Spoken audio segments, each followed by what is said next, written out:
tasty Tamil foods. இன்னைக்கு நம்ம சேனல்ல பார்க்க போற ரெசிபி என்னன்னா ஸ்ட்ரீட் ஸ்டைல் மட்டன் சுக்கா. இந்த மட்டன் சுக்கா வந்து உங்களுக்கு எல்லா விதமான variety rice, biryani, vegetable biryani, ghee rice இது கூடலாம் வச்சு சாப்பிட ரொம்ப சூப்பரா இருக்கும். இப்போ வாங்க இது எப்படி செய்யறதுன்னு பார்க்கலாம். அதுக்கு முன்னாடி நம்ம சேனலை நீங்கள் இதுவரை சப்ஸ்கிரைப் பண்ணலனா சப்ஸ்கிரைப் பண்ணிக்கோங்க. அப்படியே பக்கத்தில் உள்ள பெல் பட்டனையும் கிளிக் பண்ணிக்கோங்க. அப்போ தான் நான் போடுற வீடியோஸ்லாம் உடனே உங்களுக்கு தெரிய வரும். இப்போ இந்த மட்டன் சுக்காவுக்கு தேவையான பொருட்கள் என்னென்னு பார்க்கலாம். 1/2 கிலோ மட்டன் எலும்பு இல்லாமல் எடுத்திருக்கேன். எலும்போடையும் சேர்த்துக்கலாம், எலும்பு இல்லாத சேர்த்தா இன்னும் கொஞ்சம் நல்லாயிருக்கும். அது வந்து இந்த மாதிரி சின்ன சின்ன பீஸாக கட் பண்ணிக்கோங்க. 2 டீஸ்பூன் மிளகாய் தூள், 1/2 டீஸ்பூன் மஞ்சத்தூள், 1/2 டீஸ்பூன் தனியாத்தூள், 1 இன்ச் பட்டை, 3 கிராம்பு, 2 ஏலக்காய், 1/2 டீஸ்பூன் சீரகத்தூள், 1/2 டீஸ்பூன் மிளகுத்தூள், 1 மீடியம் சைஸ் வெங்காயம், அதை வந்து இந்த மாதிரி சின்ன சின்னதாக வெட்டிக்கோங்க. 1 பச்சை மிளகாய், அதையும் சின்ன சின்னதாக வெட்டிக்கோங்க. 1 கொத்து கருவேப்பிலை, 2 டீஸ்பூன் இஞ்சி பூண்டு பேஸ்ட், எண்ணெய் 2 டேபிள் ஸ்பூன், உப்பு தேவையான அளவு. இப்போ வாங்க ஃப்ரெண்ட்ஸ் எப்படி செய்யலான்றதை பார்க்கலாம். இப்போ மட்டன் சுக்கா செய்ய நான் குக்கர் அடுப்பில் வச்சுருக்கேன். இன்னும் ஸ்டவ் ஆன் பண்ணல. அதில் மட்டன், 2 டீஸ்பூன் இஞ்சி பூண்டு பேஸ்ட், பட்டை, கிராம்பு, ஏலக்காய், சீரகத்தூள், மிளகுத்தூள், மிளகாய்த்தூள், மஞ்சத்தூள், தனியாத்தூள், உப்பு தேவையான அளவு. இப்போ இதெல்லாம் சேர்த்து ஒரு வாட்டி நல்லா மிக்ஸ் பண்ணிக்கோங்க.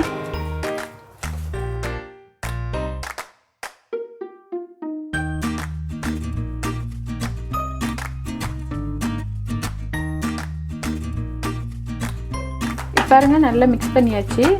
இப்போ இதில் கறி வேகிற அளவுக்கு தண்ணி சேர்த்துக்கலாம். தண்ணி சேர்த்துட்டு நல்லா மிக்ஸ் பண்ணிக்கோங்க. இப்போ பாருங்கள், நல்லா மிக்ஸ் பண்ணியாச்சு. இப்போ ஸ்டவ்வை ஆன் பண்ணிவிட்டு இப்போ நம்ம மட்டனை வேக வச்சுக்கலாம். அதுக்கு குக்கரை மூடி போட்டுட்டு ஒரு 4லேருந்து 5 விசிலுக்கு வேக வச்சு எடுத்துக்கலாம். இப்போ பாருங்கள், நான் ஒரு 5 விசில் விட்டு வச்சுட்டேன். இப்போ திறக்கிறேன். இப்போ மட்டன் நல்லா வெந்துடுச்சு. இப்போ இதில் உள்ள தண்ணியை வந்து நம்ம அப்படியே குக்கர்லேயே வந்து அடுப்பை நல்லா ஃபாஸ்ட்டாக வச்சு நல்லா வற்ற வச்சுக்கலாம். தண்ணி கொஞ்சம் கூட இருக்கக்கூடாது.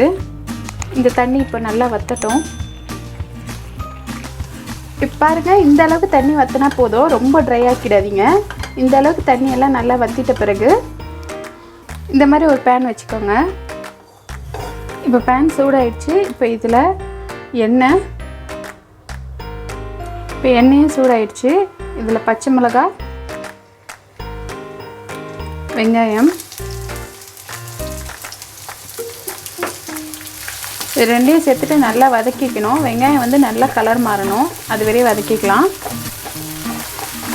இப்போ பாருங்கள், இந்த அளவுக்கு நல்லா வெங்காயத்தை வதக்கிக்கோங்க. இப்போ இதில் நம்ம வேக வச்ச மட்டனை சேர்த்துக்கலாம். அந்த கொஞ்சம் கிரேவி இருந்தது இல்லையா, அதோடு சேர்த்துக்கோங்க. பாருங்கள், எல்லா மட்டனையும் சேர்த்தாச்சு. இப்போ இது வந்து அந்த எண்ணெயிலே வந்து நல்லா வந்து உங்களுக்கு ஃப்ரை ஆகணும். மேலே அப்படியே ரோஸ்ட் ஆகணும் எண்ணெயிலேயே. ஸ்டவ்வை வந்து மீடியம் ஹீட்டில் வச்சுட்டு நல்லா ரோஸ்ட் பண்ணிக்கோங்க. ஒரு 5லேருந்து 8 நிமிஷம் ஆகும். இப்போ இது ரோஸ்ட் ஆகட்டும்.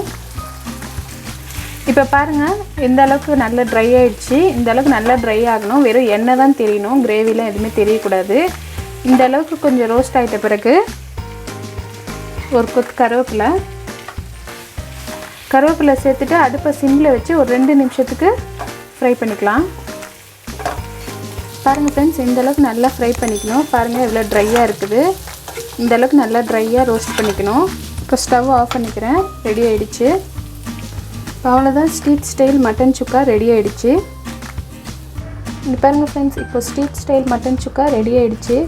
இந்த மட்டன் சுக்கா ரெசிபியை உங்கள் வீட்டில் ட்ரை பண்ணி பாருங்கள். இந்த ரெசிபி உங்களுக்கு பிடிச்சிருந்ததுன்னா நம்ம சேனலுக்கு கமெண்ட் பண்ணுங்கள், லைக் பண்ணுங்கள், மறக்காமல் உங்கள் ஃப்ரெண்ட்ஸுக்கெலாம் ஷேர் பண்ணுங்கள். தேங்க்யூ ஃப்ரெண்ட்ஸ், பாய்.